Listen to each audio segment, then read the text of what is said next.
Hi, you are listening to SCW, the wrestling podcast on SCW, the wrestling channel here on YouTube.com. Thank you for choosing the channel and choosing that video. Subscribe right now. Leaving the comments in the comments section, like and share the video, and please hit that bell on the top as well. Keep up to date with each and every video as and when it's posted on this channel. Now, first off, I have to say it's been an extremely busy week, so since giving you that Raw preview, I haven't really done much else.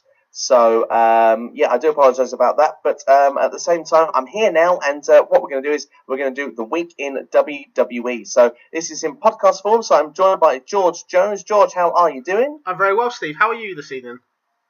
Yeah, very good, thank you, and looking forward to diving right in because it's been quite an eventful week in WWE. A lot of news, a lot of rumours, and I do say sometimes we'll cover the rumours, and do you know what? They seem good enough this week. There's a worthy opinion to give them, so we're going to do that during this video. We're going to touch on every single topic of Elimination Chamber, Raw, SmackDown, what looks to be going forward into Fastlane, into WrestleMania. We're going to get George's feelings on a couple of the topics as well because I know he's got quite a bit to say, and personally as well, I would like to talk about the internet. I'd like to see the effect that it is having currently on the wrestling business as well and on the fans also. Is it affecting our enjoyment? Is there too many spoilers out there? What is happening with the wrestling community? Is it so different to when we perhaps look back into like times in the Attitude Era or even sort of pre the last few years, because it seems that now a lot of information is put before us before we even have a chance to avoid it and then end up watching it. So it'll be very interesting to hit on that topic later. And what I'm going to do for everyone as well is I'm going to leave in the description the topics down there. So if you want to look right now, look at the topics, and I'm hopefully be able to give you times next to them as well. So if there's a specific topic that you want to see during this podcast more than another one, then feel free to click to that part of the video and you get straight onto that point. So George, are you ready to get cracking? Yeah, let's do this, Steve. Right, we're going to start off the podcast very quickly, though. We've had three losses in the wrestling business this week. Chavo Guerrero Sr. has passed away. Nicole Bass, as well as George the Animal Steel, all passing away. George, would you like to pass some words over? Yeah, it's just a very sad time. Another three losses in the wrestling industry. Really, really sad. Particularly George the Animal Steel. It's somebody I've got great memories of when I was a kid. Obviously at WrestleMania 4 in the Battle Royal. He's just a massive loss, and all them other two wrestlers are just tragic, really. Even Chavo Guerrero, even though he was in WWE last in 2010, it's just really, really tragic to see so many losses. And we're only into nearly the third month of the year already. It's just really, really sad. Yeah, it really is indeed. Of course, condolences do go out to the families and, of course, a lot of fans out there for those stars as well. So I'm sure a lot of tributes will be flying in over all forms of social media probably over the next few hours. I mean, like you say, George the Animal still only passing away. I think in the last few hours the news broke. So I imagine a lot of superstars perhaps will be making sort of active notes on Twitter probably in the coming hours. But before we actually go into our first news story as well, George, you were going to do a bit for LEP Wrestling as well, wasn't you, to do with the Academy? Yeah, so the fantastic LEP Wrestling Academy, as you've heard previously on previous shows, it's now known as the Torquay Wrestling School. You can find it on Facebook by searching Torquay Wrestling School. It's the only place to learn to become a professional wrestler. There's the very best coaches on hand, including Luke the Dragon Phoenix, Danny Walsh, who we've done a podcast with previously, and Dangerous Dave Fury.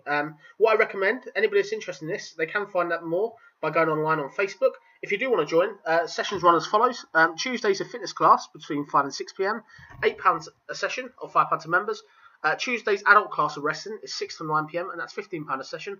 Wednesdays for the juniors, that's 8 people aged 10 to 16. That's 6:30 to 8:30. That's £10 a session. Thursday's a fitness class, which is also run 5 to 6, and that's £8 a session. And the Thursday wrestling class, which is adults, is 6:30 to 8:30, and that's at £15 a session. You can get one-to-one sessions, and that's with an experienced coach, and they're at £20 an hour. What I would recommend anybody that's seriously interested in being a wrestler, such as the great wrestlers as Jason King, the Reject Blake Harrison, people like that, this is the place to start. And particularly with the success of the WWE United Kingdom tournament and the World of Sport back on TV, why not come and give it a try? You've got nothing to lose, definitely. It certainly is the time to get into pro wrestling right now. It seems that the UK market is hitting almost skyrocket once again. It seems to be really taking shape. A lot of fans seem to be attending a lot of local events, and LEP certainly doing a great job and making some definite stars in the local area of Torquay as well. So do give them a shout out, and of course do give them a try if you want to become a professional wrestler. And if you're interested in watching it, then go and check out one of their shows as well. I believe one of the shows is set to be announced of when they're next becoming around again very soon. So do keep an eye out on that Facebook page, which is Torquay Wrestling on Facebook, if you type that at the top of the search engine. But right, we're kicking in with WWE this week in WWE. We'll start with the Elimination Chamber. I mean, George, you've got a lot to say on the pay-per-view, but just quickly before we go into the pay-per-view, the brand new Elimination Chamber structure. I liked it. A lot of people gave it a lot of problems on YouTube. I saw a lot of digs and negative comments in the comment sections of people's particular videos. But I thought that it looked kind of a smarter kind of cage. You can see that it's been done to be smaller, so that way it's going to fit in more arenas. Of course, it's a problem with fitting it in half of the places that they visit. This way now they don't have that issue. People could seem to be able to stand on top of the pods a lot easier because the chamber is higher, and I think that it looked as brutal as ever. I mean, what were your thoughts on the chamber structure itself? Yeah, I thought there's a lot of positives from it. Clearly, they've got the mats down now, which offers further protection to stop silly injuries, particularly in WrestleMania season. You don't want them risking too much. I think definitely another benefit of it was the fact of, because of the layout slightly changed, there was better camera angles. So if you're watching it, the old Elimination Chamber, you didn't really get to see as much as you do now. And I think it's not bad. I just think obviously it's never going to be as brutal as the original Elimination Chamber. I remember the first ever Elimination Chamber match back at Survivor Series, and that was just brutal. So no, the chamber structure, it was definitely good. It's an improvement. It certainly is. Although you say that, I mean, I watched that same chamber match not long before the pay-per-view, and I remember thinking to myself, like, up to the more up-to-date chamber matches, shall we say, how they actually had tamed down a lot, and agreed with you. But I did actually believe that chamber match this past Sunday was more brutal than I was expecting. I mean, particularly the fact that we did see some broken pods with Dean Ambrose getting thrown into one from Baron Corbin. We see the big sort of long fall from John Cena onto the outside area from high up on the structure from AJ Styles. We saw some good sort of double sort of team maneuvers as well used there involved in the structure. It seemed pretty, I thought, pretty good for a chamber match. It's certainly my favourite match this month so far. Yeah, I thought it was okay. As I said, one match doesn't make a pay-per-view. No, it certainly doesn't. I do agree with that. But, well, I'll tell you what, let's give our listeners a bit of a backstory to this, because you had the feeling this wasn't that great of an event, and you put a status on Facebook, and a lot of people responded to this kind of in an opposite opinion. But you wanted to give yourself a full opportunity to fully explain it without, any interruptions. So, George, I'll give you the floor now. So my statement was the Elimination Chamber is one of the worst pay-per-views since WWE ECW December to Disremember. The reason why I said that originally, although there was two fantastic matches in Randy Orton, Luke Harper, and the Elimination Chamber, I found for a pay-per-view it was just a filler. There's the six main wrestlers on SmackDown were all in that match pretty much, so it left the undercard very short. And I just thought you're looking around, and the people that they've got in certain positions just shouldn't be there really. There wasn't really much that happened. The only thing you're looking at, really, all you needed to see was the last match and probably the Randy Orton match. And the reason why I would say that wasn't so good about the pay-per-view is it's very predictable. You've got Randy Orton facing Luke Harper. Although it was a solid match, it's obvious who's going to win. Randy Orton's on a push. He obviously won the Royal Rumble. It would have been much better to have Randy Orton go over somebody that's already up on the card, rather than just sort of Luke Harper. Luke Harper, although he's on a slight push now, he's still a mid-carder, whereas Randy Orton's obviously going towards that sort of main event level.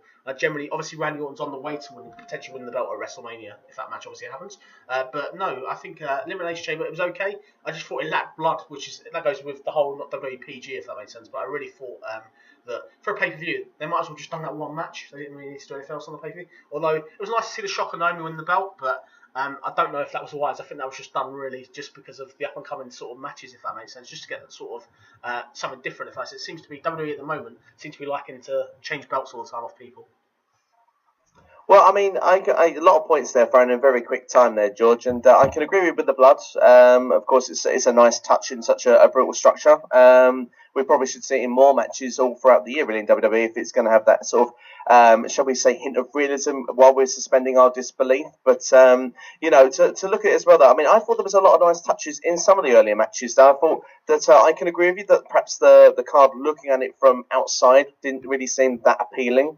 But at the same time, I mean, looking at maybe the handicap match, that's going to be one example I shall use there, with Dolph Ziggler attacking Kalisto before the match had even begun. Therefore, we kind of had that one-on-one moment before Kalisto would come back into the match. I mean, it was like a nice touch to kind of make a story around that match. Same with the tag team turmoil. I mean, of course, when you know that the two teams left, American Alpha and the Ascension, we know it's always going to be American Alpha. But was there not a part of it that thought maybe watching it that the belt could slightly change hands once you saw such an annihilation, if you want, from the Usos on American Alpha after that match? It felt like that they were there left for the picking for the Ascension. Was there not even a second you thought maybe those belts could change hands? There's a couple of fundamental errors, in my opinion, that happened both them two matches. Dolph Ziggler I know he attacked Callisto, which is a great pre-start to the match, but he should never have done the job. He jobbed to two mid-carders, meant to be on the up, if that makes sense. That result made no more sense. And when you're looking about the tag team turmoil match, apart from sort of the Usos, was full of jobbers. There's nobody sort of in it. And the fact that American Alpha didn't last the whole event,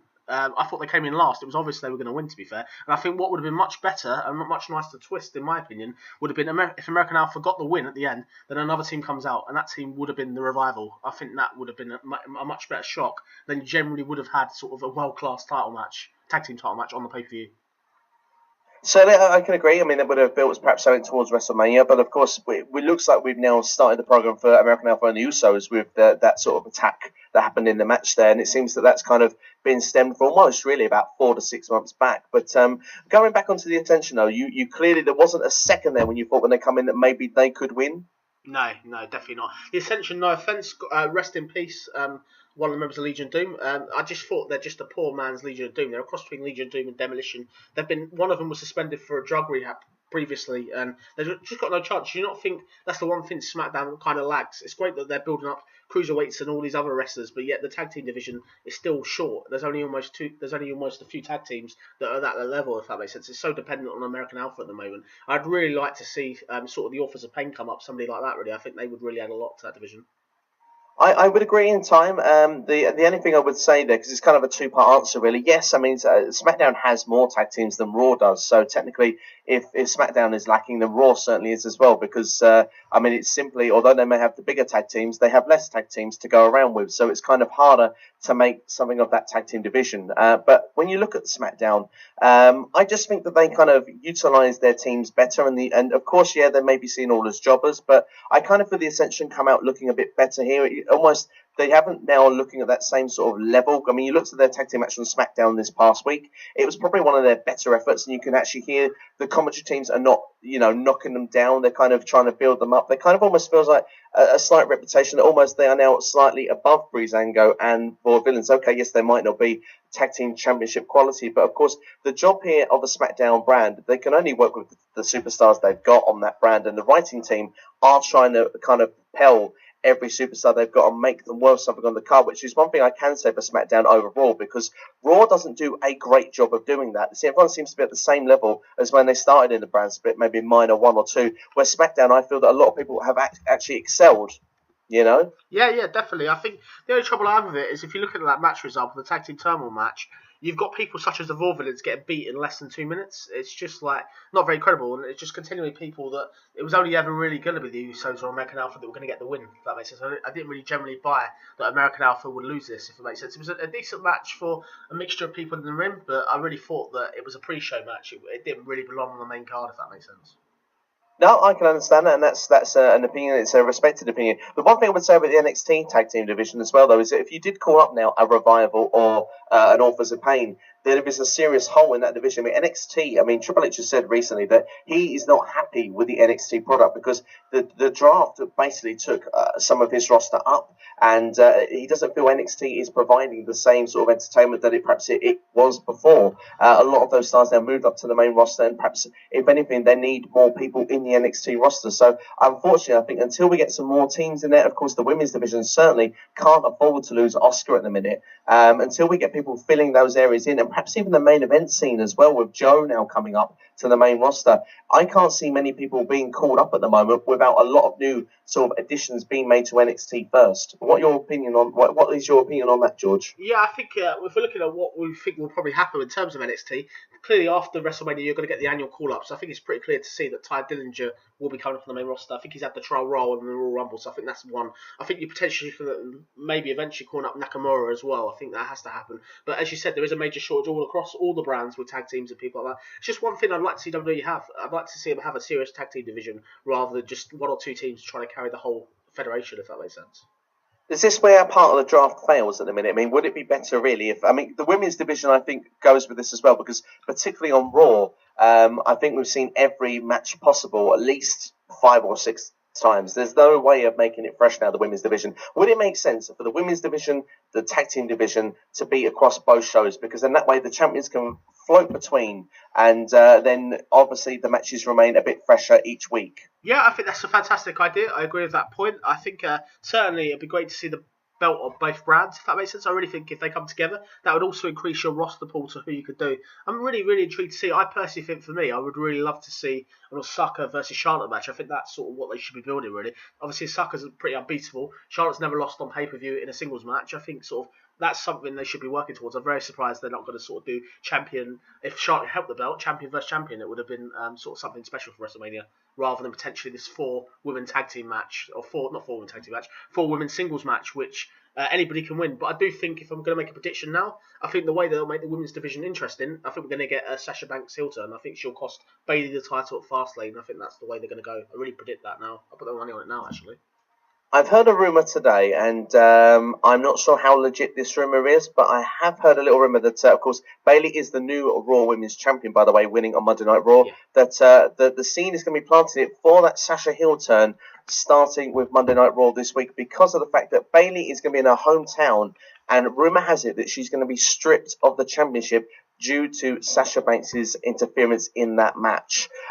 Do we see that as a likely thing to happen?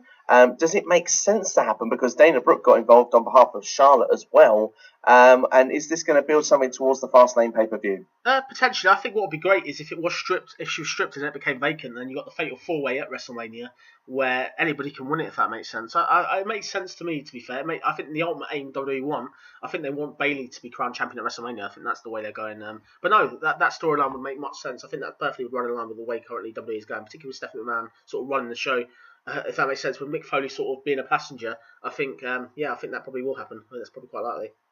Certainly indeed. Well, we seem to have almost moved on to Monday Night Raw there, but was there anything actually you wanted to add with Elimination Chamber before we close off? I mean, you mentioned there were Luke Harper, certainly part I would like to say there. I think he came across a lot more creditable, and I think that push definitely is on for Luke Harper. But you mentioned Randy Orton there for a second. I'd just like to touch that quickly. Would it have not been obvious of him beating anybody? Because it seems in previous years with wrestling, there has always been that slight predictability factor. The person that wins the Royal Rumble always tends to win the next event, whether it's in the February pay-per-view. It's always been a bit of a filler pay-per-view. Do you feel that it would have mattered who Randy Orton faced? Would you still have the same opinion? Potentially not, but it would just be nice to see somebody. There's somebody there you think might have a chance. Obviously, you put him against someone like AJ Styles, for example. You never know. You never know who's going to win. Even though you believe obviously Randy Orton should win, I think it's just random. I'm going to ask you a quick question, Steve. What did you make of Bray Wyatt actually winning the title belt, considering he's been in WWE for a fair bit now, since sort of obviously signed in 2009, and then he's been an on-off headless since 2013. Do you think he's a credible person to win the belt, or do you think it's too much of a step up from the way he's been booked previously? I think it's about at least a year and a half too late. But what I would say is that one thing that I do like about it is the way that Bray Wyatt has been booked, perhaps in the last 6 months or so. I think since the brand split, there was the awful decision of him to lose to Kane at Backlash, if I'm not mistaken. But since then, the booking of Bray Wyatt, for me, has been fine. I think he's been booked strongly, and each step along the way, Survivor Series was a Soul Survivor of Randy Orton. I think the Randy Orton partnership has really helped him establish himself higher on that card. If you're to believe the rumours that John Cena wanted to drop the belt to Bray Wyatt, and apparently on the Lost to SmackDown Live this week, actually said to Bray Wyatt in the pinfall, now you are a credible champion, because of beating two top guys on the roster in the same match. For me personally, I'm a fan that he's the champion. I think it's long overdue. I think finally now we might see Bray Wyatt booked correctly heading into the summer 2017. And I would like to think that with the way current SmackDown booking is going, that I think there is a potential that Bray Wyatt could walk away still champion at WrestleMania. And I think this would then make, no matter what's happened previously, would make that championship match a success at WrestleMania, because you will have finally somebody that's not of this part-time city level that come in for their 1 or 2 shows a year. This is Brock Lesnar included as well, and walking away with what is the most coveted championship in the company. It's going to be someone that people are not used to seeing winning in a top match at WrestleMania, and that will be good when we come around to the following year at the following card. So that would be my answer on it. I think it's going to be great. I personally believe that Luke Harper is going to be added to that match as well. I'll say that now, and I think him even just being in that match will do him a world of good as well, and he can do the job and it won't do him any harm. That's my feeling on it, and I hope that we are going to get the Wyatt family triple threat match. But what are your feelings on Bray Wyatt as the champion? Is it a similar or is it a differ? What I would say, let's look at the facts of it. So in terms of Luke Harper, you're pointing there first. Yeah, maybe he'll get added to the match. I don't buy that. I think it's going to be them two together. It's going to be Randy Orton, Bray Wyatt for the title. I think that's pretty clear the way it's going. What I'm intrigued to you, I did have a question for you before I answer what I think of Bray Wyatt. I'll answer what I think of Bray Wyatt first. So with Bray Wyatt, I think it's long overdue him winning the belt. The issue I have with him is he's continually done jobs, as you said earlier, to people such as Kane. When he had the chance at WrestleMania to beat The Undertaker many years ago, he didn't do it.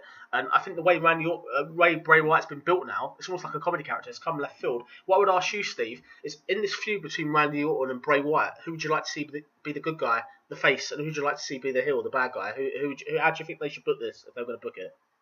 Very interesting question, because a lot of fans seem to be more on the side of Bray Wyatt than they will be Randy Orton. But unfortunately, I think that Randy should be the face in this particular. I don't buy Bray Wyatt as a heel character.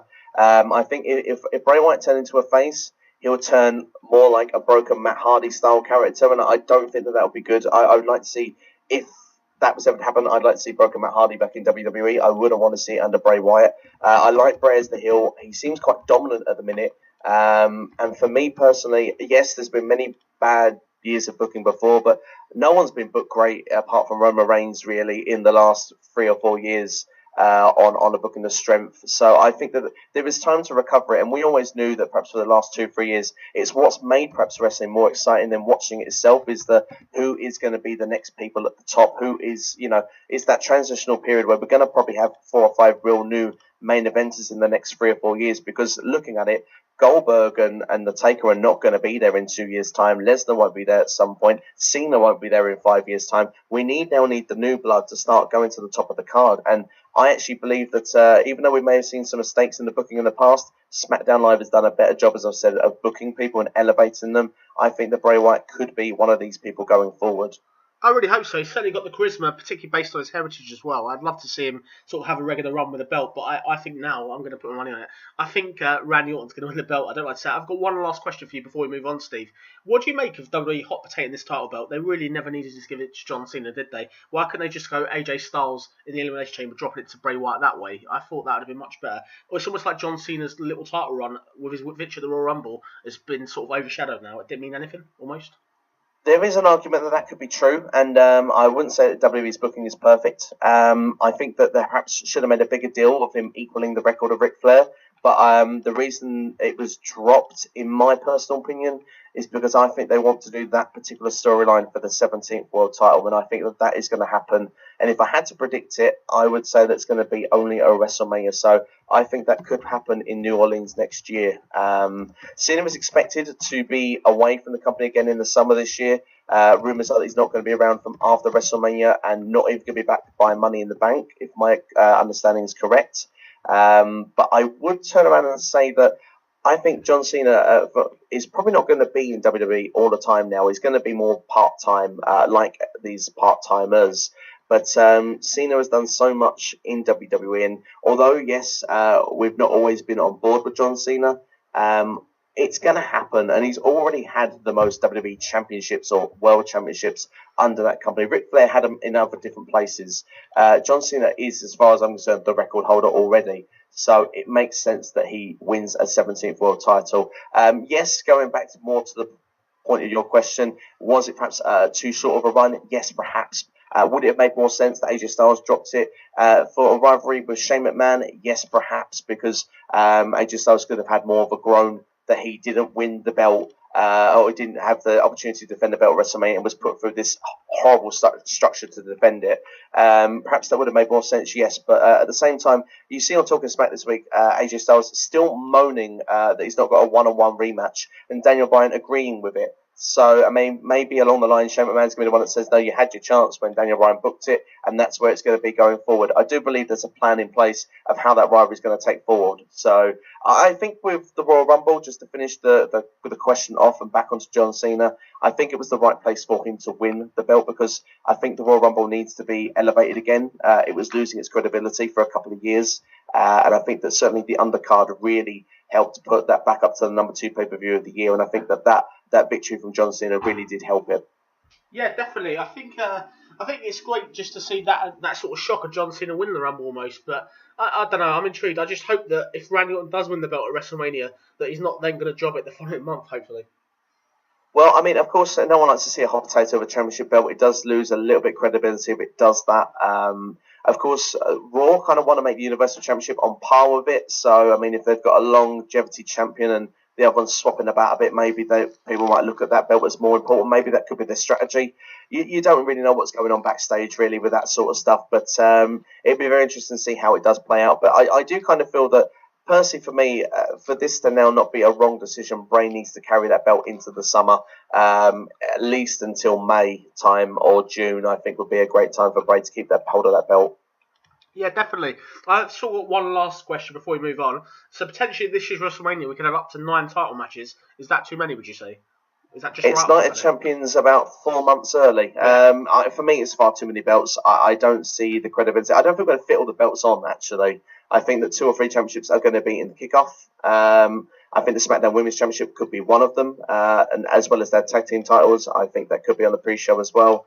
I don't see all the belts necessarily being defended, and if they are, like I say, they're going to be very early in the card when fans are still coming in the arena. Yeah, definitely. Yes, let's move on, Steve. Yeah, okay, well, let's talk a little bit about then. We've been touching on SmackDown, so we might as well do SmackDown since they're separate anyway. What were your thoughts of the triple threat this week on SmackDown and the show itself? I mean, personally for me, what I liked about Elimination Chamber was it planted some seeds as well for John Cena eliminating The Miz. I liked that. I liked that Nikki Bella fell into Maurice backstage. It's clear that the seed is planted there for that mixed tag team match. I feel that perhaps now with the Natalya and Nikki Bella match, that's been made into a Falls Count Anywhere match for next week. I feel that's where the seed is going to be planted for Maurice to there get involved. I think that's where that rivalry will take over, so Natalya can win that feud as well, which is something perhaps we wouldn't have expected maybe 2 or 3 weeks ago. I like as well the Baron Corbin, Dean Ambrose stuff building into SmackDown. It feels like a lot of seeds are being planted for WrestleMania, and we had a great triple threat match. So I'd like to know your feelings on SmackDown Live this week. Yeah, I thought it was a very solid show. I think it's so much more easy to watch than Raw, isn't it? That it's only 2 hours. Yeah, really, really good show. They really did a good effort of building stuff up. I was really, really impressed with that. I'm really intrigued to see sort of where they go with this. Clearly, they are giving people the right amount of time on TV. And I think it's great that on sort of that level of main event on a SmackDown, having like a WWE Championship match on SmackDown, like last year, before the brand split, you never would have even thought about that. You'd have thought it would just be sort of, obviously the show was taped, you thought it would just be a B-sided show, but no, it's great. What I really liked about this is they're giving Bray Wyatt the victory as well. He went over there against the 2 people, went over against John Cena and AJ Styles, which further gives him credibility, sort of, and it makes it look like his win at the Elimination Chamber wasn't a fluke. Certainly. I mean, the last WWE Championship match on SmackDown, if I'm not mistaken, would have been the draft itself, which would have been Ambrose and Rollins last year. But before that, you're right, you're probably looking back to the previous brand split since we had an actual championship match on the SmackDown show. So it was a nice little touch. I personally think that's a WrestleMania caliber main event, actually. I would have been happy to see that in front of that match being put in front of 100,000 people. I think it would have been received pretty well.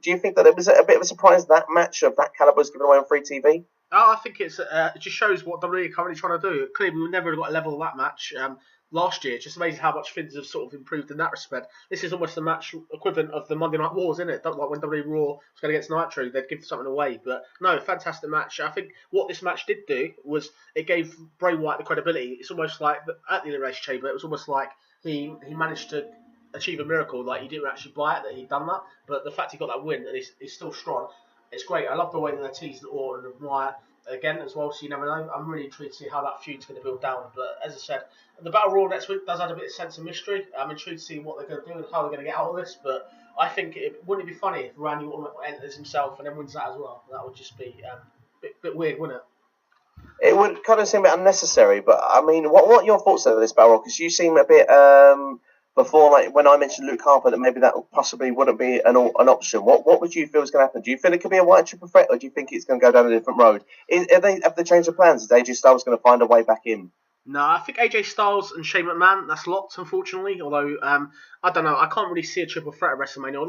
Although what you said earlier makes a great point. If Luke Harper's going to do a job, and instead of Bray Wyatt or Randy Orton doing a job, that works for me, to be fair. But no, there's obviously 6 weeks now, 6 weeks of SmackDown now till WrestleMania. So every single show's integral. And I think clearly, obviously, they just continue changing things. The only thing I'm not really that impressed with is this Miz John Cena feud with the divas by the side, like Maurice and Nikki Bella. I just think what a waste of John Cena, what a waste of the Miz. I think that them two, to be fair, could be in so much better matches at this year's WrestleMania potentially. I kind of wish that the Miz was involved with the Intercontinental title match just for one more shot at it, because he's kind of spent the last year elevating that belt. It kind of would have made a good closing chapter, I think, if he was involved in the match at WrestleMania. Perhaps, I know it sounds crazy, another triple threat match, but maybe with Dean Ambrose and Baron Corbin. But I think Corbin's going to be walking away with the belt there at Mania. Would you feel the same? Yeah, Corbin's the company guy. They handpicked him for this success. Following his Andre the Giant Battle Royal win last year's WrestleMania, it wouldn't surprise me. Dean Ambrose is not in the place he was last year. Obviously, last year's WrestleMania, he beat Brock. He got destroyed by Brock Lesnar. I was going to say he beat him. No, he didn't. He got destroyed by Brock Lesnar, and I think Dean Ambrose is not being booked correctly. I don't know why they're not doing potentially a Dean Ambrose AJ Styles match. I think that'd be far more credible than potentially AJ Styles Shane McMahon, which is what we're probably going to get now. It looks like.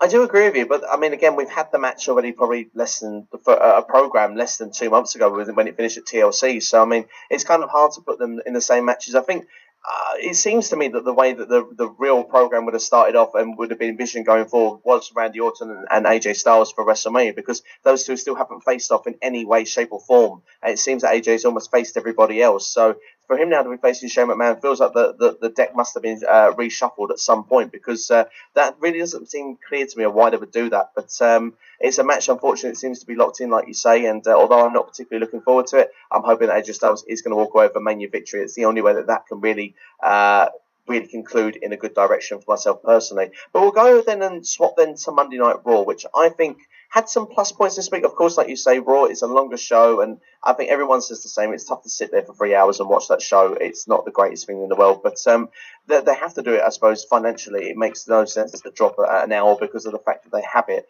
there. They get too much money from it. But I think there were some plus points. I thought that the Women's Championship match was good. I think Samoa Joe's areas was good, but I want to actually focus on the Festival of Friendship in particular, because I thought it was a fantastic, it was a brilliant segment. Jericho and Kevin Owens, I'd like to know your feelings on this. Yeah, fantastic segment of the year probably so far. I thought it was fantastic. You even got your cameo of Gilbert that you called many weeks ago, which I thought you would have loved, to be fair. But no, yeah, really fantastic segment. Clearly, it's great to see the way they're going. I'm a bit surprised that Kevin Owens is going to be the heel in the feud. I thought Kevin Owens, I think he's the most likely person or most credible person to be a face in WWE. I thought clearly the fans want to cheer him. So Jericho as the face, Kevin Owens as the heel. It's going to be weird, but no, it's great to see that they've sort of built this. They're starting to build this feud up now, ready for WrestleMania. I'm really looking forward to seeing what they do. Definitely. I think what was nice about it was that a lot of people obviously knew it was going to come, but they didn't reckon it was going to come on Raw this week. I said that I thought maybe a seed might have been planted for it in the future, but I didn't expect that we were going to get the actual turn happen there and then. And what was so interesting about it as well, which is going to bring on to another point in a minute, is that Triple H called Kevin Owens before that Festival of Friendship, and we saw backstage them talking with obviously Out in His Sound and wondering what that could be linked to. Clearly putting two and two together. Are we going to get a brand new Authority stable? Are we going to get Kevin Owens and Samoa Joe doing Triple H's dirty work? I mean, Triple H handpicked Kevin Owens for a reason to win that match. Are we finally going to get to see the real heel Kevin Owens on Monday Night Raw? Potentially. What I'm slightly concerned about, I will go back to your point, is the fact that you've got Kevin Owens now in this feud with Goldberg, and everything I'm hearing is that Goldberg is probably going to destroy Kevin Owens, which doesn't sit well with me, unfortunately. But going back to your point, it'd be nice to see an authoritative stable. I really think Samoa Joe, Kevin Owens, and Triple H, that can lead to some great TV, a bit like an Evolution, if that makes sense. I would like to see that. I think Kevin Owens and Samoa Joe in a program sort of around SummerSlam time is music to my ears. I think both of them two would be fantastic. But no, I'm intrigued to see what they can do. I really think that Kevin Owens is destined for great things. I'm just concerned if he is dropping the Universal title belt and his match at WrestleMania is only for a United States title. I think it's far too low on the card for somebody that's so talented, really. Personally, I definitely agree with that point. I've already said my feelings on this channel already, but I will do it very quickly one more time for those that haven't heard it. Goldberg cannot win that belt as far as I'm concerned because it's so damaging. Again, part-time city, as I'm calling it. Brock Lesnar and Goldberg, two part-timers for the Universal Championship at WrestleMania. where are we putting over the new guy? Where are we going to be in another year's time? People are going to be looking out for Goldberg, these casual fans, and Brock Lesnar to come back. Goldberg is only doing till WrestleMania, as far as I'm aware. He's not going to be doing. The guy is like 50. He's not going to be around in the future. This is the time that we need to be putting people ahead of the pack and actually making them win matches. And this is why, although kind of I'm slightly against the idea of Roman Reigns versus The Undertaker, I see why they are doing it, and it kind of does make sense for a Roman Reigns a victory, and it would make sense, like you've said you wanted in the past before, as a heel turn.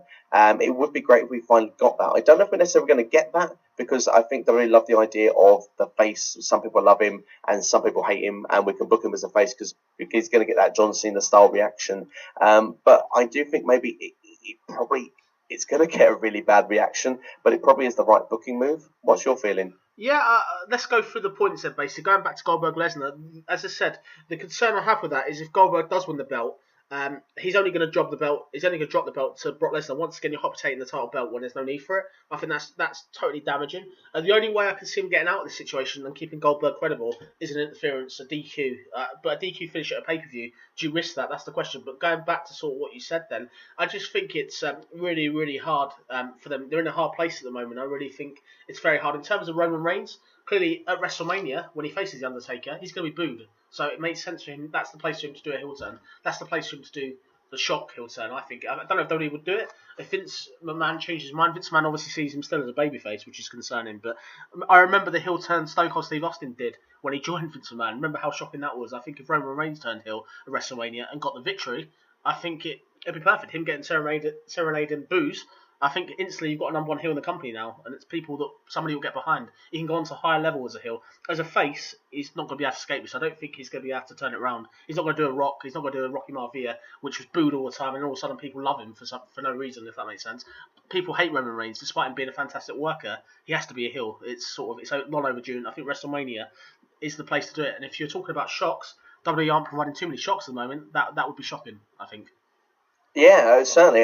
You mentioned their reference to WrestleMania 17, a great moment, perhaps in wrestling history. A very, I suppose we say a great moment. It's probably not the right term they're using it, really. It was certainly a moment that you knew an era had finished and a new one had begun. And it's certainly, perhaps to this day, you look back and wonder if that was ever the right call to make. But it's certainly, if it was to be done in that same form, say Roman Reigns joined Triple H's stable at WrestleMania and turned heel at that point, I think that would be right. I like the sound of it and the feeling of it. It would be very nice to see. I personally feel that Roman Reigns needs the heel turn just like everybody else, and I agree with you. I think it would be the right place to make it, and definitely with the victory of the Taker, it's mission complete. It would be actually booking to perfection, wouldn't it? Let's be fair. We couldn't knock the creative team for that. No, definitely not, and that would leave you a memory from WrestleMania forever, wouldn't it? Literally. It certainly would. Just to give one more point on Brock Lesnar, him winning that belt then, and it's still part-time City going afterwards, because does the belt go missing like it did for 7 months when he was champion before? I'm afraid so, yeah.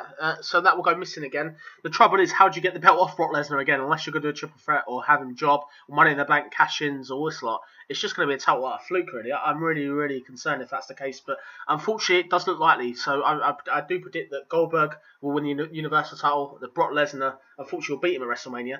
These two, do you actually think these two are going to have a credible match, or do you think it's going to be the same as the last WrestleMania encounter, where it was probably one of the worst matches in WrestleMania history, I'm sad to report?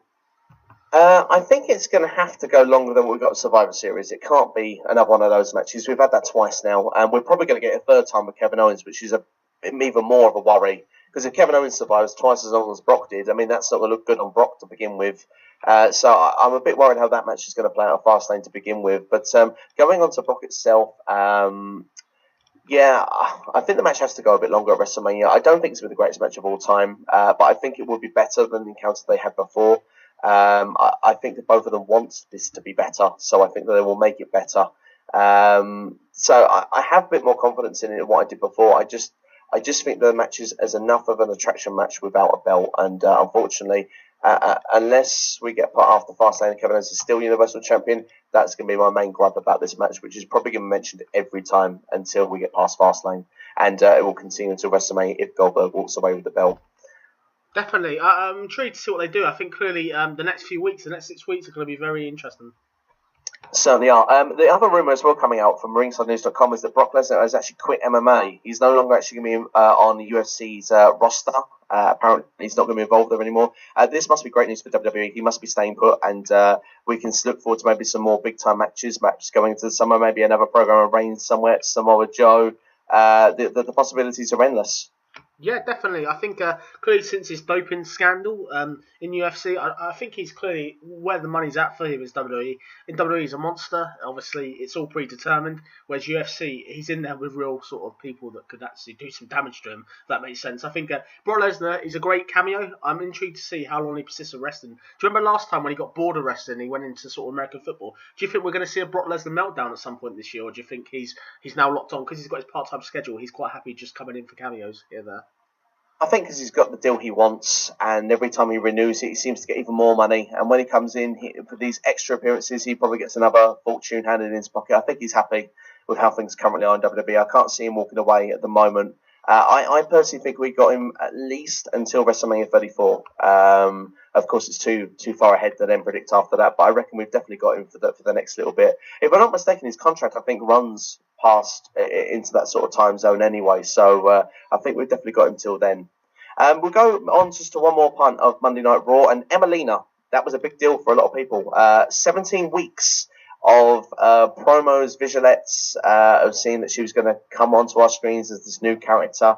Now, according to the rumor mill, the reason that this was nixed was because A, they didn't really have any plans for it, and B, she wasn't committing enough to the character. Now, if rumors are to be true, Emelina was not actually going to be an in-ring wrestler, which is ludicrous. She's a great in-ring athlete. For me, it made no sense of this character at all. I think it should have been on somebody else, and I think it would have worked a lot better. Perhaps if that had ever been an Eva Marie or a Summer Rae, I think it would have worked. But with it being Emma herself, it seems that now she's going to be put back now into the Emma character and probably going to be jobbing for life. What's your feeling on this, George? Yeah, it was really, really bad. It was supposed to be a throwback to either the Cat or Sable, and it's just almost like going back in a time machine, but clearly it doesn't work. All this build for nothing. It's just a total waste of time, really. I thought this was filler on Raw that Raw could have done without, really. Definitely. Do you think that maybe she should have come back already, as this could have been like a play on and maybe turned on somebody and then been like, that she's just Emma all along, maybe sort of, I don't know, could have had on one of these sort of big ball gown things on and could have, taken that off, and underneath would have been the wrestling gear, and it would have been like the Emma that we knew, and she could have had like the glove on again, and we could have seen maybe a turn on someone like Dana Brooke or something like this. It wouldn't hurt Dana to do anything on the roster right now, whether it be face or heel. She's not seen as that creditable, but maybe she could have been used for heat. What do you reckon? Yeah, I think definitely, considering she had a back injury or a back surgery, she should come back from there. They could have done so much more with her. The fact it just led to this and it went nowhere, I just thought it's a real shame, really. Clearly, if they want to give it any credibility, she's going to have to do a seriously good job of getting repackaged now.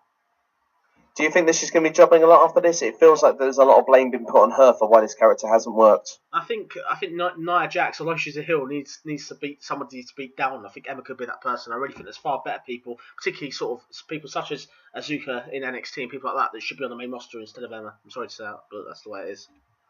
I'm a big fan of Emma. I think personally that she should have been on SmackDown. I think she would have been a good fit on there. But there are rumours. I mean, I said I don't want a big thing about not enough women on Monday Night Raw. There are rumours that Kelly is going to be rejoining the company. Apparently, rumours are that, according to RingsideNews.com, that WrestleMania there could be a few more women as part of the Raw brand being put a part of the card. Kelly is rumoured to be one of them, and she's kind of open as well to being with the company after WrestleMania. Victoria is rumoured to be another. Do we think that these two are going to be good to come back in? There's a lot of people saying that they think this is going to be bad. Don't bring them back. I think they're two creditable names. I think as long as they don't actually go over perhaps the likes of a Sasha Banks or a Charlotte or a Bayley, if they can enhance and make these women even stronger of a position on the card, I think it would be good acquisitions personally. What's your feeling on this? Obviously, Kelly is backstage at Las Vegas on this week's Raw.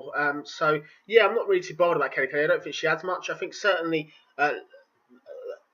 Victoria, aka Tara, I think she'd be great to see her come back. She's always a solid worker. It depends really. Like, what do you do? Do you have the veteran bury the youngsters, or do you have the youngsters bury the veteran? I certainly think it'd be good to see them in the main roster, but I'm not too sure. It depends who they're going to bring back and what it's for. Apart from what I've heard, everything's going to lead to sort of a WrestleMania cameo, which I'm not too sure. Clearly, it's going to be a very long show, so they need something to do basically. Yes, another probably what feels like 24 hours of our life watching WrestleMania. I'm looking forward to WrestleMania, but I kind of have this feeling that the show's going to be far too long again. I don't know how you're feeling about that. Yeah, it might be long. I think it might have to do it. I might not watch it live. I might do it in 2 sittings, to be fair, in advance. I'm thinking that already now. We'll have to wait and see as it plays out. I must admit, my intention is to watch it if I can at the time. So we'll have to wait and see if that does play out or not. But yeah, speaking of, of those cameos, and we'll have to wait and see what happens. Kurt Angle, he's obviously in the Hall of Fame. Now, there are rumours that he could be coming back in a wrestling capacity in some form at some point. There are rumours as well he could take a GM role. Of course, Daniel Bryan is expected to become a father. He's expected to be leaving SmackDown. There's rumours that Mick Foley's going to be leaving Monday Night Raw as well. Is Kurt Angle going to be a Raw or SmackDown as a GM, or do we see him as a one-off wrestling appearance from time to time in WWE? I think it's all down to whether he's well enough. Clearly, WWE released him previously where he went to TNA, all because they didn't think he was well enough and he was sort of a disaster waiting to happen, really. It depends. As also as the Kurt Angle we know, clearly I don't think sometimes reminiscing and looking back sometimes isn't great. Clearly, if he comes back, he's not going to be the same Kurt Angle. As much as he's a fantastic worker, he's fantastic on the mic, I think a GM role would be good. Clearly, Mick Foley's going to probably be sacked quite soon, so I think Kurt Angle as the GM of Raw, I think that could work. What do you think? I think it certainly could work. I personally would like to see him back on SmackDown as GM, if I'm honest, because I just kind of feel that he was GM there before, and I don't know. I want to see someone a heel on Raw. If they're going to be a GM, I want to see him be a real bad person. But perhaps as well, it kind of would. Kurt Angle can play both roles, so Kurt Angle could perhaps do the Raw role, and perhaps we're probably going to see maybe someone like Edge maybe come in for the SmackDown GM role if that's given up as well. So we'll have to wait and see what happens really, but. Teddy Long was announced in the Hall of Fame himself this week. Holla, holla, holla. Could he come back? Yeah, I'd love to see Teddy Long back. He was always one of my favourites on SmackDown. I'd love to see him back. Clearly, he's a veteran of the business. Even when he was back in WCW as a manager, and even at his time as a referee, that guy's done it all. He's a legend, definitely. Certainly is. We'll have to wait and see what plays out for the GM roles. But that's mainly a lot of the best news that's sort of come out. One that's more than just seen in the last few seconds. Gilbert has not got a WWE contract. And thank you for making the point, by the way, that I did predict he'd come in. But I really wished he was smashed by Goldberg in the Rumble. I really wanted to see that particular moment. But we still see him involved with WWE. It looks like he's not signed a WWE contract, according to a particular podcast he was on. Was you happy with that cameo? Did you find it entertaining? I thought it was funny. The thing with sort of Dwayne Gill or Gilbert, I'm always going to remember him for his deadly game at the Survivor Series when he was the mystery entrant, and see him back in the gimmick of Gilbert. I'm very surprised WWE did that. Clearly, he was back in WWE, back in sort of between 98 and 2000 when he was in the Job Squad and stuff. I'm very surprised WWE risked Gilbert with Goldberg on the roster, because Goldberg in real life takes a great offence to Gilbert. He absolutely hates him. He's really, really against him, if that makes sense. I'm surprised WWE risked upsetting Goldberg, but clearly it was a funny cameo. I enjoyed it. Would you like to see one day the great mammoth WrestleMania encounter? You know, the likes we've seen of Hulk Hogan and Andre the Giant. We've even seen The Rock and Hulk Hogan. We've even seen John Cena and The Rock. Would we like to see the real two behemoths collide of Gilbert versus James Ellsworth? Oh, wow, that's going to be a WrestleMania main event next year. Get it on now. I think, looking at this, you're looking at Gilbert, Dwayne Gill. This guy has been in world title matches against Triple H sort of previously, and he was the headliner of Sunline Heat for years. If you go back to August 31st, 1999, for example, this guy was wrestling for the WWE Championship, so he's got main event written all over him. Sorry, I'm being a bit sarcastic there, a bit of a joke, but no, great to see him back. Obviously, it's a cameo, but no, it's not going to go anywhere, really, I don't think.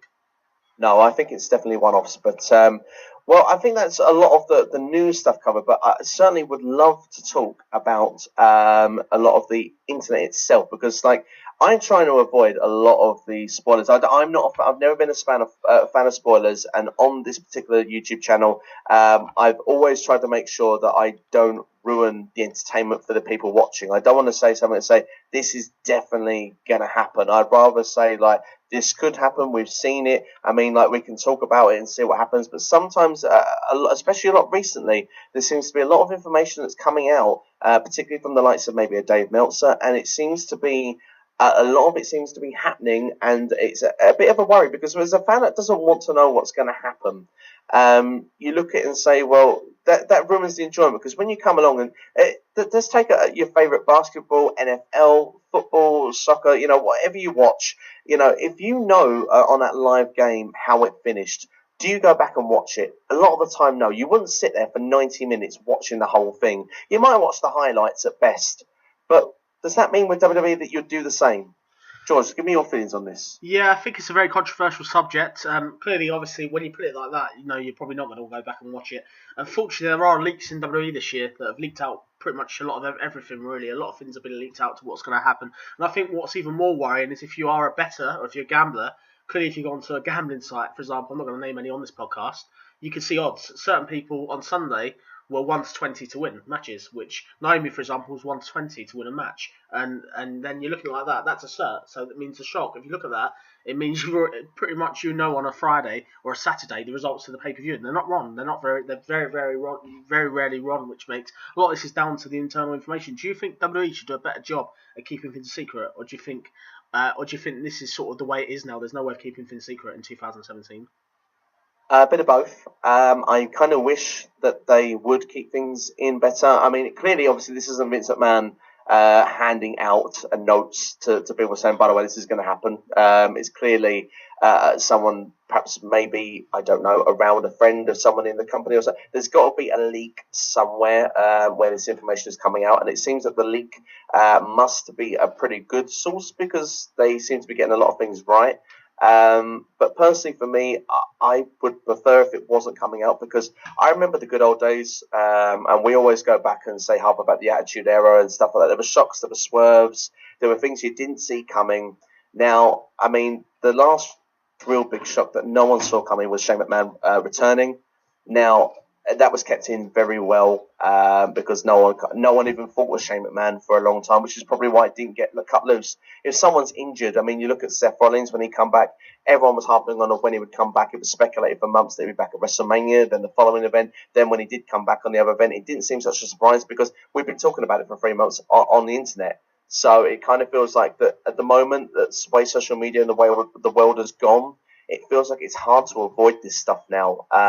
But I do think it takes enjoyment away from it. I mean, you're saying yourself there that, you may be someone that could be inclined to have a bit of a flutter, make a bet on it. And if that is put there in front of you, it feels like that you kind of know the result already. Does that take the enjoyment away from you when you're watching it, or do you feel that it's still the same enjoyment, but it's the product itself that's not putting it over for you? I think it's both. I think you've got to look like this. If the answers are there, it's not going to sort of make it as memorable, if that makes sense. I think what WWE should do, this is what I would suggest they do, is it's all right to bet on matches. It's right to have the results out there. But why don't you book some of the matches on the night and change things at the very last minute, or have some shocks? Like sometimes it's not just clear. If the result of the match is clear, that's fine. But why not have something after which no one sees? A return, a comeback, a new character, just something different. If that makes sense. It's clearly almost at the moment. If you look at that Elimination Chamber, for example, Bray Wyatt. I knew Bray Wyatt was going to win back in January, and that's my own fault for obviously listening to certain other places or researching certain other stuff and having a flutter. But it's just a shame, really. I think clearly the key thing to do, if it's your own fault, really. I guess, in that respect, key thing to do is don't bet on WWE and don't listen to or don't sort of search out the answers. That makes sense, I guess. Yeah, I mean, I would agree with that. I mean, personally, as I say, has that spoiled your enjoyment? I mean, do you look back at Elimination Chamber? You said it was one of the worst pay-per-views for a while. Do you feel that if you didn't know things, that it would have been better? I think partly, yeah. I think definitely part of it would have been better. I think maybe I might have been a slightly more shocked that Bray Wyatt won it. I don't know if it would have been a much better event because, as I said earlier, there's a lot of filler. But I think clearly if we knew it was a blank canvas now and we didn't know the WrestleMania card already, all the matches and what's going to happen, it would be much more magical. If I didn't know that The Miz and Maurice are going to face John Cena, for example, Nikki Bella, you'd see that seed be planted. You would have known. I knew that was going to happen 4 weeks ago. You know what I mean? That's the thing of where it's at, really. And that's our own fault. Clearly, whoever the sources are, whoever's leaking it in, they've linked out the whole WrestleMania card already. So all this building and stuff, it's a waste of time for me watching WWE for a while because I pretty much know where we're going to go pretty much all the way up to WrestleMania. The only thing I don't know really is after WrestleMania, which I could predict. I've got an idea where we're going to go in the summer. That'll be my own opinion though. But I think I can clearly tell you now how I think WrestleMania will end. I think that's pretty obvious really already, unfortunately. For me. Yeah, it is a shame to kind of have that feeling there. Do you feel that it affects a lot of fans as well in arenas? Because it feels now if they don't get what they want, or if they've read something that they don't like, or if they read something that they do like, and there is that last minute change. I mean, we see perhaps a great example is Daniel Bryan not being involved in the main event of WrestleMania 30 and then was put in that main event. Has fan power gone too far? I mean, are fans kind of where they're reading so much online? Do we feel we know too much, where really we don't know enough at all? I think definitely, just put an example. Obviously, I watched the Royal Rumble live. I was in a bar full of other wrestling fans, and unfortunately, obviously, I was saying to people, pretty much I was able to tell people exactly the exact finish of every single match, and I was in there. So even our predictions, you look back at the predictions video we did. Every match on the main card I've called. It's just obvious, and that's obviously down to a lot of it's down to my own gut, and a lot of it's down to research. If you look at it like this, it is a shame though, really, the fact that Randy Orton won the Rumble. If we didn't know that was going to happen on Wednesday, that would have been a shock. I would never have called in a million years Randy Orton was probably going to win the Rumble. I wouldn't have seen it coming, really. And it does sort of destroy things, if that makes sense. You look at people are waiting for shocks. The thing is, they don't really help themselves in terms of giving them shocks or giving different stuff. They don't have Finn Balor come back. They don't have mystery angles. They don't have anything. There's no real suspense in WWE at the moment. Although the friendship of the friendship festival film with Chris Jericho, Kevin Owens is great. It's because the card was out already in January. You knew them two were going to have a feud eventually. It was obvious, really, that was going to happen. It's a shame, really. It sort of dampens the whole build up to WrestleMania. If that makes sense. WrestleMania season when I was a kid, we didn't have betting. We did have dirt sheets, so to speak, but the dirt sheets weren't as accessible in the United Kingdom probably as they are now. Obviously, the internet's obviously everywhere, so you can't really avoid stuff, even if you choose not to sort of find out. If that makes sense. Yeah, in one way. I have to call it one thing because, like you said there about the Royal Rumble card there, and of course we did a podcast. This is only probably 2 podcasts ago, and like you say, it was just before you said you knew the winner of the Royal Rumble, and your original pick was the Undertaker, wasn't it? If I'm not mistaken, that was your original pick when we did this a while ago. It would have been the Undertaker. I thought it would make sense for the Undertaker sort of to go towards John Cena, which they went back on. If you look like this, the WrestleMania card, not everything they've said is literally going to happen, but 95% of what they've said is happening. The fact is, this is how bad WWE is at the moment. Whoever the source was able to confirm that Randy Orton would win the Rumble, and that was on Wednesday. That's 5 days before an event. Surely WWE should have got wind of this and then changed that. I remember back in '93. Now this is going back to WrestleMania. I remember there was one of the newsletters got wind of a finish in a match. It was a Doink the Clown versus Crush match, and the finish was going to be sort of Crush sort of getting Doink in his finisher, and his head was going to explode. WWE got wind of that, and they then changed the finish. Why do you think they don't change finishes now? Is everything that secure, that far in front? Is it because they're scared, or is that because they believe that the internet and wrestling fans don't generally know what's going to happen? That's a very good question. Because of course, yeah, I would say if we've got wind of what's got out, surely they must have wind of what's got out as well. Because if you're of belief of opinion that maybe WWE actually do kind of look and see what the internet community is saying these days. It seems that they do take a bit of note of what people have got to say about the product. So I would say that perhaps they do probably have an idea of what's going on with some people's opinions, and perhaps some Twitter accounts and channels on YouTube and stuff. And if you are listening, Vinny, hit the subscribe button. But on a serious note, though, I think they do kind of have an idea what must be going on. So maybe they should change a few things. I mean, a lot of people didn't kind of know exactly where the Royal Rumble winner was going to be in mid-January. A lot of people had the betting changed quite a lot, if I'm not mistaken. Looking back at it, I believe it was the Undertaker. It was Braun Strowman. Yeah, that's correct. Mate. We were going to have Strowman versus Roman Reigns, I believe, at one point at WrestleMania for the Universal Championship. And you look at it and say, well, they obviously changed a few plans there, but unfortunately, it still got leaked. And maybe even if they did change it 4 or 5 hours beforehand, or even on the show itself, maybe somewhere it's still going to get leaked, and maybe they're probably trying to find where that internal leak is coming from. It's just shocking that the fact that the bookies or the and the gambling sites are able to get wind of exactly who's going to win. It's crazy that they're able to say a certain wrestler is going to be 1 to 20 odds to win, and the opponent's like 6 to 1. If that makes sense. That when you see odds like that, it shatters it. It's obvious. It's like Naomi, as I said earlier in the podcast. It was so clear cut she was going to win pretty much on Friday or Saturday. But if you go and have a gamble, that it's almost like that does put you off watching the pay-per-view as much as it means now that I'm not going to flutter on WWE if I can. I'm going to have to avoid listening to certain stuff or researching certain stuff. And being a podcaster, it's very hard. You want to know what's going on. You want to sort of be able to create interesting discussion on topics. But without spoiling it for yourself, it's very, very hard. I think WWE at the moment, they need to swerve us. They need to do something to swerve us, which I don't know what they're going to do. I think the biggest mystery of all, the only mystery I can see coming out of WrestleMania at the moment, is what Samoa Joe's going to do, which we know what Seth Rollins and Triple H are probably going to have a match. I think that's pretty obvious, even despite Seth Rollins' injury.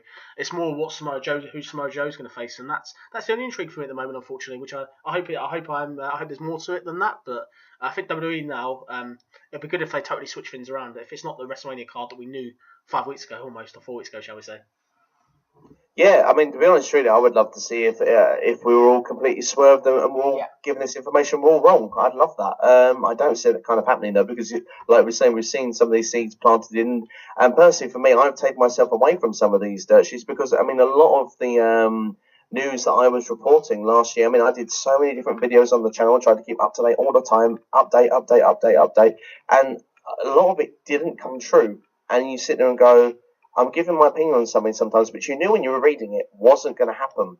And that's another reason why I've pulled myself away from some of the dirt sheets, because I'd rather give my opinion on something that I'm watching now rather than trying to be ahead of the game. Because, all right, yeah, if someone's been signed or someone's been released, I think that's a bit different. I want to know the information. Like when CM Punk left WWE, I wanted to know every detail. And I think there's nothing wrong with that sort of side of the backstage gossip and news. That sort of stuff is nice to fish out. But for the people that kind of want to know what's going on before it actually happens, I kind of feel that it takes that enjoyment away for people. And I kind of feel myself that when I had an idea of who was going to, because obviously I found out as well, hearing that the Randy Orton was going to win the Rumble before watching the Rumble, I did feel it spoilt the finish of the Rumble for me. I actually thought the Rumble match wasn't that bad. I think it's been better than previous 2 or 3 years.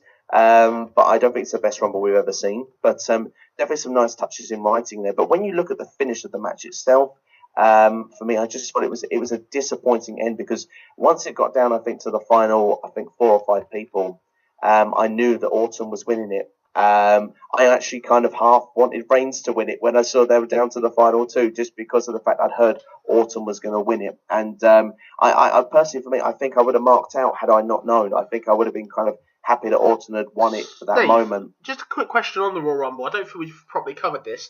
What did you make of them not having the surprise cameos apart from Ty Dillinger and Mark Henry and stuff? Did you think that was sort of that dampened the Royal Rumble a bit, or do you think that clearly the bar I was in, when Finn Balor didn't come out at number 30 and it was Roman Reigns, people were so angry it sort of almost made the event even worse, really? Well, here's the thing on it. I've had a long time to think about this, and I actually think that the Royal Rumble was booked how it should be booked. This is the funny thing. We all moan when it comes to WrestleMania about these part-timers coming in and taking all the main event spots. Yet, when it comes to the Royal Rumble, we get a surprise entrant, we all go nuts. Of course, yes, we've got used to being spoiled in Royal Rumble matches by returns, but Finn Balor was not cleared. That's why he wasn't in it. If he was cleared, he would have been there. But he wasn't cleared. He's not expected back till late February, early March. So I expect him to come back around Fastlane, perhaps even at Fastlane itself, which would be very interesting if he does. Looking personally myself at the idea of it, I personally think that it was kind of bright because actually everyone got spotlight. I mean, there's a lot of superstars that didn't get in the Rumble match that perhaps you're thinking, well, where were they? The only participant that was in the Royal Rumble that I perhaps think shouldn't have been, despite the fact it was perhaps an entertaining cameo in places, was Jack Gallagher, because he's a 205 competitor. He should be going for the Cruiserweight belt, not for the Universal or World Heavyweight Championship. I think he should be going for the category of division. You wouldn't see, I mean, Tyler Bate wasn't put in the Royal Rumble because he's the United Kingdom champion. He's going to have his own United Kingdom programming spin-off on the WWE Network eventually later this year. And you sit there and go, well, so why he wouldn't be going for the WWE Championship? So why is he in the Royal Rumble? Same with Jack Gallagher. So I think that was the one wrong entrant. I would have liked to have seen a cameo from someone, of course, because we're used to seeing it. But and it would have enhanced the match a little bit to have one real nice surprise entrant. Yeah, probably it would have done. But at the same time, I think that we need to really start putting some emphasis on the talent that's in the roster right now, because if they're not given the proper time, and this includes with WrestleMania, because they can't just fill the card the rest of the year round and it comes to the big 3 months and then all of a sudden they go disappearing, because in about 4 or 5 years time no one's going to want to go to WrestleMania because a lot of these casual fans ain't going to know who they are. Definitely, I think it's great to have the cameo. It's great to have people from the past. I'm just really intrigued to see what I do. Clearly, the next 6 weeks are going to be very, very interesting. WWE. I'm really intrigued to see how they're going to build the feuds up and where they go. Clearly, WrestleMania for me, it could be potentially they can go a number of ways. I would hope that it's not predictable. I would hope that everybody gets a decent amount of time. Do you think though this year's WrestleMania, from what we know so far, lacks any sort of real sort of intrigue in terms of sort of gimmicks, if that makes sense? We haven't got a Hell in a Cell match, a casket match, or something that's different. I remember WrestleMania when I was a kid. We always used to have a different match at WrestleMania, a match we've never seen, whether it's a Hollywood Backlot Brawl or the first ever sumo match with Akabono and the Big Show and stuff like that. It's almost like WrestleMania this year. It almost feels like it's another pay-per-view almost. It's just another pay-per-view, but the stars are back, if that makes sense. I'm just really concerned when WrestleMania is finished, where WWE will be. Clearly, we are probably going to have Finn Balor come back, and the new arrivals from NXT will be coming up. Potentially people from Sanity and people like that. What do you think, Steve? Personally, I don't want to see a sumo match, if that's what you're asking me. I don't want to see. I don't mind some gimmick matches. Last year we got the Dean Ambrose and Brock Lesnar. That was the stipulation match. We got the Hell in a Cell as well last year. It doesn't seem like we're getting it this year, but I don't think we should have a Hell in a Cell at every WrestleMania, if I'm honest.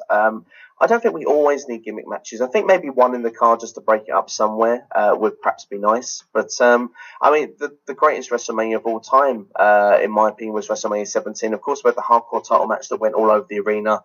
I think the Undertaker and Triple H ended up going everywhere, kind of around the ringside area. But personally, for me, I don't remember being a lot of gimmick matches. I think we had a Battle Royal with that as well, which is what we'd get this year anyway. I don't think there was a lot of gimmick matches in that event. But there was the ladder match as well. There was the TLC match. So perhaps I'll take that back because we started counting up. There's about 3 or 4 there, isn't there? But I don't know really. I don't think a WrestleMania necessarily needs to have all of them. I think it just needs well-written stories put together in a match and a payoff. And definitely, you can see with Randy Orton and Bray Wyatt, we're going to get perhaps that sort of big match at WrestleMania. We're going to get that as well with Kevin Owens and Chris Jericho. That's been building since SummerSlam with that friendship. There were, Survivor Series with the Goldberg and Lesnar. So technically, really, WWE has done some long-term booking, and perhaps maybe that's part of another reason why people got hold of the information because, it has been sort of in the pipeline maybe for 6 months, some of these matches, which is always, again going back to your throwbacks of old WWF even back in the early 90s when you had 4 pay-per-views a year. You'd have them face once, and if they faced the second time, that rivalry went on for 6 months. So it's kind of a divide in that. For me, really, I just like to see good stories and a good payoff. I think we will get a gimmick match somewhere at WrestleMania, though I don't see it being without a gimmick match somewhere. I just personally don't feel, though, that we need necessarily a Hell in a Cell every year, or even a ladder match for that matter. Yeah, definitely. I think it's nice to have that intrigue. It's nice to have something different at WrestleMania. I'm going to put something to you, Steve, as well. I know you've taken out the WWE Network. What's your thoughts of it so far? Are you enjoying it? And have you watched anything decent? I really enjoyed it. For me personally, it helps me being able to watch all the events, and I haven't got to pay as much to see the events. That's great. $9.99 a month is brilliant, really, when you think about the content you do get, because for me, I took a big gap at one point of pay-per-views I didn't get to see when I was younger. I think from 2006 to 2011 I didn't watch a single pay-per-view. I always followed with Raw and SmackDown, but I didn't see the pay-per-views, and now this gives me the opportunity to go back and recapture and relive some of those moments. Particularly after the Royal Rumble this year, I went back and I watched every Royal Rumble match that I hadn't seen before, just to compare it, especially because I think when we discussed it originally, I was slightly negative about that Rumble, but I did think it was better than a couple of years previous. I went to watch these Rumbles and I compared it, and I actually thought that, particularly I thought the 2008 Royal Rumble was incredible with the John Cena return. I thought that was a really good written and built up Royal Rumble match, and I sort of sat there and thought that personally that I didn't think it was too far off these Royal Rumble matches that everyone had actually been saying such good things about. And I liked as well that when you looked back at it as well, you went straight from Rumble to Rumble match. They actually do quite a lot of continuity in Royal Rumble matches, and I never realised that before. You look at the 2007 Royal Rumble match, Undertaker and Shawn Michaels were the final 2 in the match, and they were the first 2 in 2008, and I thought that was just such a nice little touch. And especially when you've not got to wait a whole calendar year to sort of see that, it really becomes how magical sometimes the writing can be, even if we don't notice it. I did go back as well. You've got WCW, you've got ECW as well. I went to watch something I'd never seen before, which I always wanted to see when I was a younger child, which was the World War III 60-man Battle Royal, 3 rings in one arena. I must admit, it wasn't as good watching it as I actually had always built in my mind that it would be. But I still kind of thought it was nice to be able to check that out. And when you know that you can get, 205 Live, NXT, you've got, all the takeovers and the events coming up, and you're getting 2 pay-per-views a month. Let's be fair. Yes, there's so much content to watch, perhaps not enough time to do it. But for the price that you're paying for it, I think it's a great value. I think the only thing missing from it is obviously Raw and SmackDown in its entirety after they've been aired on TV. But I suppose if people know they can get that on the network, maybe that's going to maybe harm their TV deals and maybe some of their finance coming in. But you do get a lot of these sort of Raw This Week in WWE's. I think a lot of Raw recaps come on a bit later. So I think that you still get a chance to see a lot of those, but I haven't had a personal chance to check those out as yet. But what are your thoughts, George, then with the WWE Network? I think it's fantastic. I think if I was a kid, I would never leave my house if I had the WWE Network. I think not only do you get obviously all the pay-per-views, you also get classic Raws going back to the Attitude Era. You get classic SmackDowns. You get even obscure promotions like Smoky Mountain Wrestling, which Jim Cornette used to book. Unless you're a tape trader or if you've got a quite large collection, seeing even rare promotions like that, I think it's an ever-performing platform. We did say once, Steve, that we might review a WCW Nitro show once, which I think would be interesting to listen if we do that. What do you think? I think so. It'll be interesting. It definitely always comes down to our viewership, and guys, we always love to know your opinions. So please let us know in the comment section if you think that'll be something you'd like to listen to. Of course, I mean, you go back to the greats. I mean, like the mid '90s in WCW, where we saw maybe the cruiserweight division of like Dean Malenko, Rey Mysterio, Chris Jericho, Eddie Guerrero. You know, I mean, those were some great times seeing those kind of matches. Psychosis, moving to Guerrero. Do you remember La Parka with the steel chair? I mean, that used to be awesome. I mean, there's some great memories, and you even go to the heavyweight division of like Ric Flair, Macho Man, Hulk Hogan, NWO, Sting. You know, it's all there. The Giant. There'd be great conversations to have about it, and of course, if our viewership, of course, would love to listen to it, of course, we're happy to talk about it. Yeah, definitely. I think it's been it's really interesting just to reminisce on the WWE Network. It's ever improving. I think it's really, really good. Really big fan of it. And the thing is, as well, it's only going to get better. I mean, the thing is now, we're probably going to get a United Kingdom tournament coming up probably very soon, and then you probably look at that afterwards and say, well, what's next? And I mean, I still have this vision that I think that WWE is going to do more of these marketplaces, of these championships, and I think eventually, this could be 10 years down the line, but I think we could end up with every sort of like European tournament, perhaps champion, but could be put into maybe another tournament, and we could get crowned a WWE Network style European champion. I think that could actually happen. Yeah, I think so. There is some positive news, not really WWE concerning, but I've heard in the last 24 hours that Jeff Jarrett has actually met up with ITV. ITV, for people that don't know, are international listeners. It's a terrestrial TV channel which aired World of Sport earlier this year. Actually, New Year's Eve, shall I say. It looks like TNA and World of Sport might be forming some sort of partnership on mainstream TV, potentially, which I think will be great for British wrestling. I think it's going to be fantastic. Certainly, I mean, they've just made the partnership as well. I did the video last week with the Japanese Pro Wrestling Noah as well. It seems, I mean, one thing I will say, we'll come off the WWE now. I love the Hardys gimmick in a minute. Have you had a chance to see all the stuff that they're doing right now, where they want to be the tag team champions of the universe and time, and facing other tag team champions for other companies? Yeah, I've seen bits and pieces. Clearly, the Hardys at the moment are so over, aren't they? They're the life and soul of TNA at the moment. Definitely. I mean, to be honest, I got the chance to see the Tijuana, Mexico, where they took on Psychosis and Super Crazy. Absolutely incredible. I just love the gimmick, and it really is. It's taking a new leaf going forward after like the final deletions, and we've had the total non-stop deletion, which for me was not as much of a success, but I think now they've taken a new direction for this. And personally, for me, as much as I want to see the Hardys back in WWE, I do think that it will be kind of slightly harmed if they are put back there. I want to see them continue as they're doing right now, because I mean, we know it's a non-televised match, but I'm sure somewhere, somehow, we'll probably able to find a see the way of seeing the Hardys versus the Young Bucks. I mean, I can't wait to see that particular encounter at the start of April. If I'm not mistaken, that is actually taking place on WrestleMania weekend somewhere. So I'm hoping somehow we'll be able to find a way to watch that match. I'd love to see it. Yeah, it sounds like a good match. Clearly, there are rumours going around that the Hardys are yet to re-sign a deal with TNA. Neither is Drew Galloway. I think if TNA do lose them 3 superstars, I think that will really harm the product. So hopefully they do re-sign. Fingers crossed. Definitely. I mean, the thing is, as well, the Hardys are kind of used at the moment almost weekly, but Drew Galloway has been kind of used very, bits and pieces. I know he's been injured recently as well, but he's not used every single week, and I think that's probably a harm really on his character. I think he'd be great right now for NXT, Drew Galloway. I think it would almost be a rebirth for him if he was to come back to WWE in NXT. It certainly would definitely fill that main event spot up in the roster a little bit more as well, and would release someone like you would say Nakamura to maybe given a chance on the main roster. Just to go on to Nakamura very quickly, I think he'd have to go on SmackDown if he went to the main roster right now. What would you feel? Yeah, I think he might be lost in the shuffle and more. No disrespect to Nakamura, he's a fantastic athlete and wrestler, but I think on SmackDown you could do so many more matches. Him versus AJ Styles would be a classic instantly. I would love to see that. Definitely. I mean, especially after Wrestle Kingdom 10, I mean, that match for me was my favourite match of 2016. That's just before they both left for WWE, so it's a highly recommended encounter. That I know perhaps they wouldn't be given the same freedoms in WWE to do a match that they would do, but I mean, that itself would sell a lot of tickets to want to see that match. And as well, against the sort of, I think he would be more suited against these kind of names like John Cena and Randy Orton and, the top of the card there. I think he's more suited for that rather than we've seen him against Samoa Joe and we've seen him against Finn Balor and we've seen him against Sami Zayn.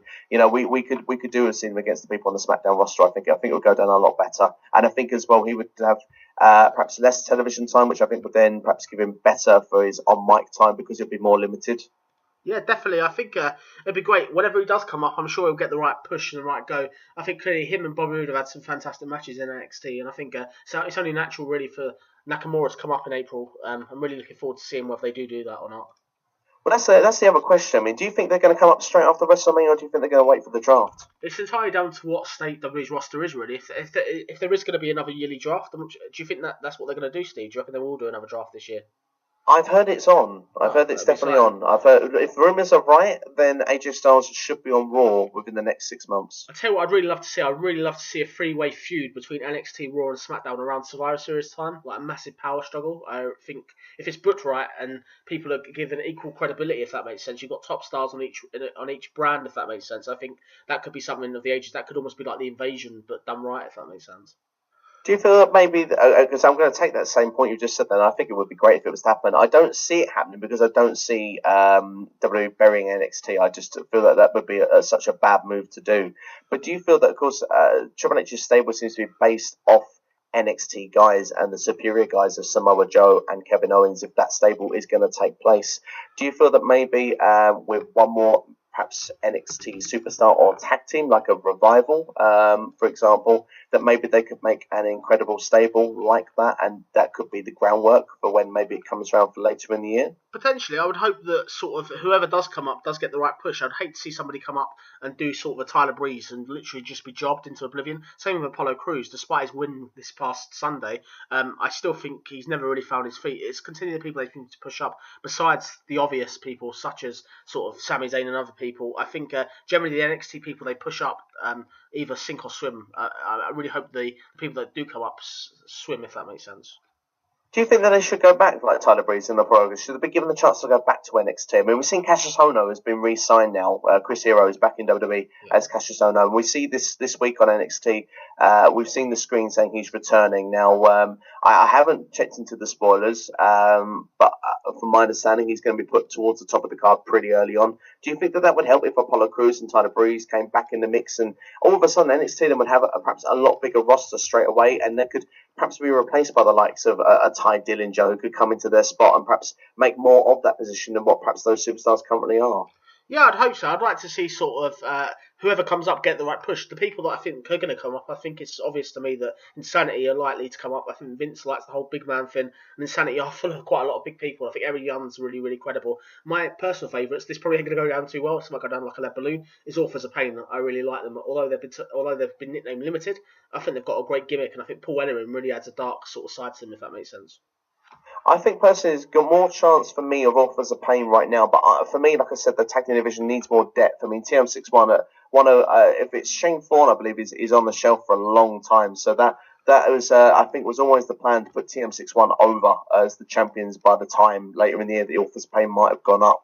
I think the Revival are more likely to go up of the tag team scene really right now, purely because I don't see where they're going to go after this WrestleMania weekend. I think that they have to come to the main roster then, because it's their time to give it a go. Like you say, it's time to sink or swim. They've done their time in NXT. Scott Dawson's been there for, I think, about 5 years. And Dash Wilder for the last couple of years. A lot of people said he had no chance when he came in, and he's proved a lot of people wrong. I think the Revival would definitely, if they were put on the right position at the card, I'd like to see them on SmackDown, but I'd like to see them perhaps during the draft with perhaps another credible team there, or on Raw if Gallows and Anderson make the switch, but literally give these guys a chance to run with the ball. Yeah, definitely. I'm intrigued to see what they do. I think clearly the future for WWE and NXT at the moment is exciting.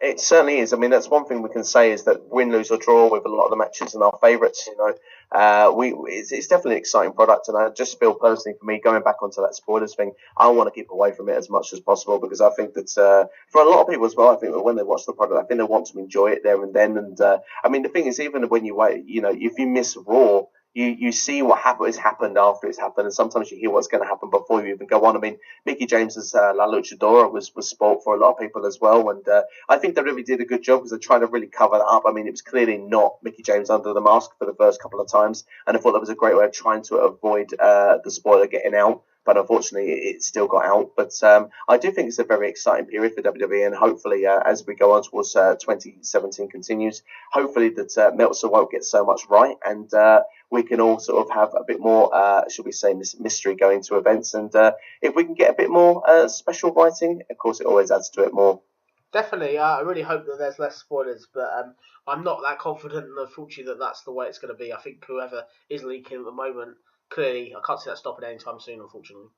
No, neither can I. But we have to do our best. And for me personally, like I always say, I'll never spoil it for the listeners that we've got here. But what I will say for you guys is that we do report the news as it comes out, and we will give you perhaps some ideas of things. But I personally would definitely not be reading on spoilers of things, but would definitely give you a great idea of what perhaps will be going forward anyway. Because I think a lot of the time, one thing we'll say just quickly before we come off this podcast, George, is that me and you, regardless of what goes on, I think we have an idea of what goes on in wrestling anyway. I mean, a lot of the time, stuff we predict, it tends to come roughly through. I mean, there's very rarely pay-per-views that me and you make predictions and we're very off. We're always almost on point anyway, aren't we? So, I mean, I think a lot of the time we see or can read a story on WWE where it's going on because, I mean, I saw a comment that was made on one of your statuses saying that we're adults, of course we're going to read wrestling better. But, I mean, a lot of stuff was predictable back then when we were younger. I mean, Austin was always going to win at WrestleMania 14, wasn't he? He was never going to lose that match. We knew things then, but it's the way that it's delivered. And I think personally, we can see a brighter time in 2017. I think it's there ahead of us.